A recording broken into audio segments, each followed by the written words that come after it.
তো ভাই এটা হচ্ছে নারায়ণগঞ্জের রূপগঞ্জ থানার পুরাপাড়া ইউনিয়নে একটি কোম্পানি যেটা হচ্ছে গ্রোভ এডিবয়েল। আমি আপনাদেরকে তো এখানে বেশ কিছু মানুষ বাইরে দাঁড়িয়ে ওই যে দেখুন, আমি যদি আপনাদেরকে দূরে একটু লক্ষ্য করে দেখাবো, ওই যে ধোঁয়া লাগছে, বড় একটি গোডাউনের মধ্যে আগুনটি লেগেছে, আস্তে আস্তে দূরের দিকে সরে যাচ্ছে,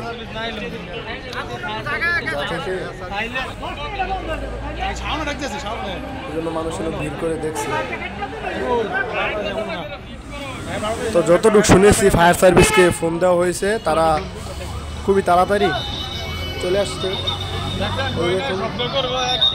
ফায়ার সার্ভিসের গাড়ি এখন আপনারা দেখতে পারবেন, একজাক ফায়ার সার্ভিস বাহিনী তারা দ্রুত ফোন করার সাথে সাথে দ্রুত এই দেখুন চলে ফায়ার সার্ভিসের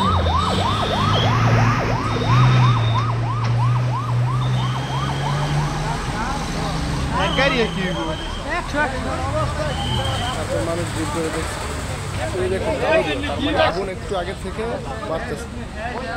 তো ফায়ার সার্ভিস যাওয়ার পরে এটাকে নিয়ন্ত্রণ করেছে বেশ। এখন আমরা যদি দেখি দূর থেকে তাহলে সাদা ধুয়ে দেখতে পাই, কিছুটা সাদা, তার মানে ফায়ার সার্ভিস গিয়ে এটাকে নিয়ন্ত্রণ করেছে এবং আগুন কমেছে।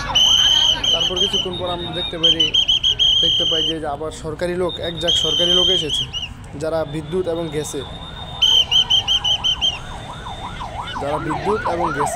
লাইনগুলো বন্ধ করতে আসছে। তো এই যে ভাইরা গাড়ি থেকে এখন নামবে।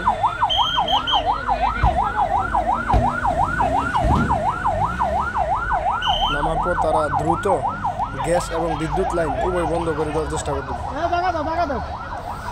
তো এই যে দেখতে পাচ্ছি আমরা, এই যে ডান পাশের একটি কুয়োর মধ্যে গ্যাসের লাইন, যেটা মেলের মধ্যে